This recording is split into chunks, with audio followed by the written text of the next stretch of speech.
So in the past week, I've read one of the best books of my entire life, one of the worst books of my entire life, one of the weirdest books I've ever read, and one of the coolest books I've ever read. And I found a really cool Stephen King hardcover for £3 in Scotland. It's been quite the tumultuous week, but let's dive into them. And let's start with the worst. Okay, listen, one of my biggest pleasures in life is a 3-star thriller. You know, something you're not having to think about too much, just dive in and enjoy the ride. This is not that. This is not that. This is 0.5 thriller. I wanted to throw this book so hard when I finished. I thought it was so bad. If you haven't, maybe do yourself and the environment a favor and recycle it. Okay, let's talk about the weirdest now. What kind of mother and what kind of book did I just read?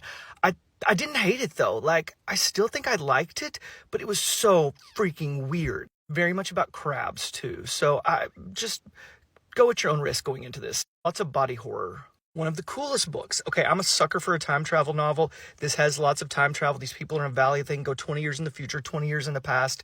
The first half was a little slow for me, but the second half I was hooked. It would honestly be a perfect plane read. And then one of the best books I've ever read is Lost Man's Lane. It gave me 80s Stephen King vibes in the good kind. Think about it, The Body.